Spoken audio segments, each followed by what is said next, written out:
Hi ನಮಸ್ತೆ. ಆಹಾರ ಬುತ್ತಿಗೆ ಸ್ವಾಗತ.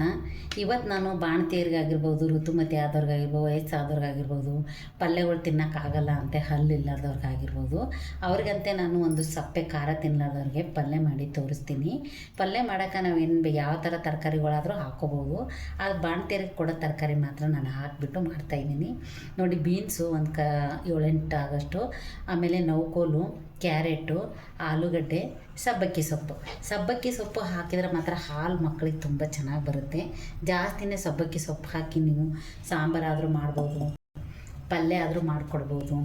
ಇಲ್ಲ ಅಂದರೆ ನೀವು ಅದನ್ನು ಚೆನ್ನಾಗಿ ಬೇಯಿಸ್ಬಿಟ್ಟು ಅದನ್ನು ಮಾತ್ರ ಇದಕ್ಕೆ ಸೊಪ್ಪು ಹಾಕಿದ್ದೀನಿ.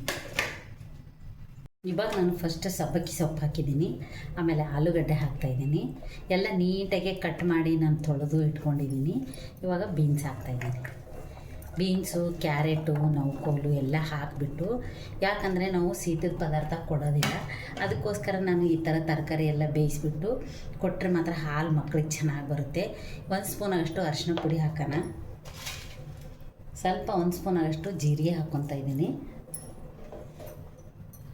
1 ಸ್ಪೂನ್ ಆಗೋಷ್ಟು ರುಚಿಗೆ ತಕ್ಕಷ್ಟು ನಾವು ಉಪ್ಪು ಹಾಕೊಳ್ಳೋಣ. ಆಮೇಲೆ ಒಗ್ಗರಣೆ ಹಾಕ್ತೀವಲ್ಲ ಅವಾಗ ಮತ್ತೆ ನಾವು ನೋಡಿ ಹಾಕ್ಕೊಳ್ಳೋಣ. ಇವಾಗ ಅದು ನೆನೆಯುವಷ್ಟು ನೀರು ಫುಲ್ಲು ಜಾಸ್ತಿ ಹಾಕೋಕ್ಕೆ ಹೋಗಬಾರ್ದು. ಜಾಸ್ತಿ ನೀರು ಹಾಕಿದರೆ ನೀರು ಥರ ಆಗುತ್ತೆ. ಸ್ವಲ್ಪ ತರಕಾರಿ ಈ ಥರ ಮುಳುಗಿದ್ರೆ ಸಾಕು, ಸೂಪರಾಗಿರೋದು ಪಲ್ಯಗಳು ಮಾಡಿ ಕೊಡ್ಬೋದು. ಇವಾಗ ಇದನ್ನು ನಾನು 2 ವಿಷಲ್ ಬರೋವರೆಗೂ ಬೇಯಿಸ್ಕೊಂಬರ್ತೀನಿ. ಬನ್ನಿ. ನೋಡಿ, ಇವಾಗ ಬೆಂದಿದೆ ಅಂತ ನಾವು ನೋಡೋಣ. ನೋಡಿ ಎಷ್ಟು ಚೆನ್ನಾಗಿ ಬೆಂದಿದೆ ಅಂತ, ಸೂಪರಾಗಿರುತ್ತೆ. ಅಷ್ಟೇ ಅಳತೆಗೆ ನೀರು ನಾನು ಕರೆಕ್ಟಾಗಿ ಹಾಕಿದ್ದೆ. ನೋಡಿ ಎಷ್ಟು ಚೆನ್ನಾಗಿ ಬೆಂದಿದೆ ಅಂತ. ಇದನ್ನು ಇವಾಗ ನಾವು ಸ್ವಲ್ಪ ತುಪ್ಪದಲ್ಲೇ ಒಗ್ಗರಣೆ ಹಾಕೋಣ.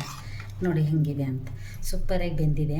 ಈ ಥರ ಬೇಯಿಸ್ಬಿಟ್ಟು ಬಾಣತೇರಿಗೆ ಕೊಟ್ರಂತೂ ತುಂಬ ಚೆನ್ನಾಗಿರುತ್ತೆ. ದೊಡ್ಡವರಾದಾಗ ಆಗಿರ್ಬೋದು, ವಯಸ್ಸಾದ ಅಜ್ಜಗಳಿಗಾಗಿರ್ಬೋದು, ಎಲ್ಲರೂ ತಿನ್ಬೋದು. ಆದರೆ ಖಾರ ಮಾತ್ರ ಹಸಿಮೆಣ್ಸಿಕಾಗಿರ್ಬೋದು, ಖಾರದ ಪುಡಿ ಆದರೂ ಹಾಕಬಾರ್ದು.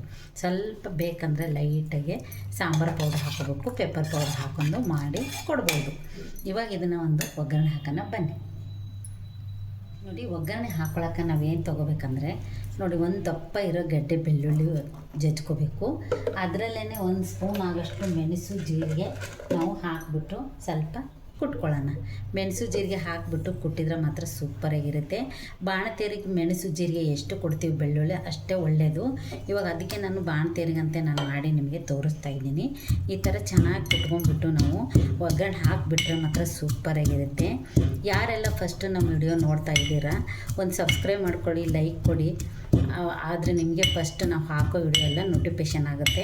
ನೀವೇ ಫಸ್ಟು ನಮ್ಮ ವಿಡಿಯೋ ಎಲ್ಲ ನೋಡ್ಬೋದು. ನಾನು ಹಿಂದೆ ವಿಡಿಯೋದಲ್ಲಿ ವೆಜ್ ಆಗಿರ್ಬೋದು, ನಾನ್ ವೆಜ್ ಆಗಿರ್ಬೋದು, ಎಲ್ಲ ಥರ ಅಡುಗೆ ಮಾಡಿ ಹಾಕಿದ್ದೀನಿ. ನೀವು ಯೂಟ್ಯೂಬಲ್ಲಿ ಹೋಗಾದರೂ ನೋಡ್ಬೋದು. ನಮ್ಮದು ಇನ್ಸ್ಟಾಗ್ರಾಮ್ ಇದೆ, ಅದರಲ್ಲಿ ನೋಡ್ಕೋಬೋದು. ಇವಾಗ ನಾನು ಇದನ್ನು ಕುಟ್ಬಿಟ್ಟು ಒಗ್ಗರಣೆ ಹಾಕ್ತೀನಿ. ಬನ್ನಿ. ನೋಡಿ, ಅಗಲವಾಗಿರೋದು ಒಂದು ಬಾಣಲೆ ಇಟ್ಕೊಂಡಿದ್ದೀನಿ. ಬಾಣಲೆ ಇಟ್ಕೊಂಡ್ಬಿಟ್ಟು ನಾನು 1-2 ಸ್ಪೂನ್ ಆಗೋಷ್ಟು ತುಪ್ಪ ಹಾಕ್ತಾಯಿದ್ದೀನಿ. ತುಪ್ಪನೇ ಹಾಕಬೇಕು, ಯಾಕಂದರೆ ಎಣ್ಣೆ ಜಾಸ್ತಿ ಕೊಡಬಾರ್ದು. ಮಕ್ಕಳು ಎದೆ ಉರಿ ಎಲ್ಲ ಮಾಡ್ಕೊತಾರಂತೇಳಿ ನಾವು ತುಪ್ಪದಲ್ಲೇ ಮಾಡಿಕೊಡೋದು. ಇವಾಗ ನಾನು ತುಪ್ಪ ಹಾಕಿದ್ದೀನಿ. ನಿಮ್ಗೆ ಅಕಸ್ಮಾತ್ ಎಲ್ಲರೂ ತಿನ್ಬೇಕು ಅನಿಸಿದರೆ ಅವ್ರಿಗೆಲ್ಲ ಸೈಡಿಗೆ ತೆಗೆದಿಟ್ಟು ನೀವು ಅದಕ್ಕೆ ಹಸಿಮೆಣ್ಸಿಕಾಯಿ ಆದರೂ ಚಿಲ್ಲಿ ಪೌಡ್ರ್ ಆದರೂ ಯಾವುದಾನ ಹಾಕ್ಕೋಬೋದು. ಹಾಕ್ಕೊಂಬಿಟ್ಟು ನೀವು ಮಾಡ್ಕೋಬೋದು. ಇವಾಗ ಸ್ವಲ್ಪ ತುಪ್ಪ ಕರಗಿದ ತಕ್ಷಣ ನಾನು ಸಾಸಿವೆ ಒಗ್ಗರಣೆಗೆ ಹಾಕ್ತೇನೆ. ನೋಡಿ, 1 ಸ್ಪೂನ್ ಆಗೋಷ್ಟು ಸಾಸಿವೆ ಹಾಕೋಣ. ನಾವೇನು ಇವಾಗ ಬೆಳ್ಳುಳ್ಳಿ, ಮೆಣಸು, ಜೀರಿಗೆ ಕುಟ್ಟಿದ್ದೀವಲ್ಲ ಅದನ್ನು ನಾನು ಹಾಕ್ತಾಯಿದ್ದೀನಿ.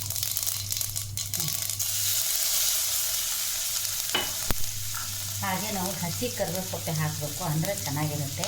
ಹಸಿ ಕರಿಬೇವು ಸೊಪ್ಪು ಹಾಕಿದ್ದೀನಿ. ಇವಾಗ ಇದನ್ನು ಚೆನ್ನಾಗಿ ನಾವು ಫ್ರೈ ಮಾಡ್ತೀವಿ.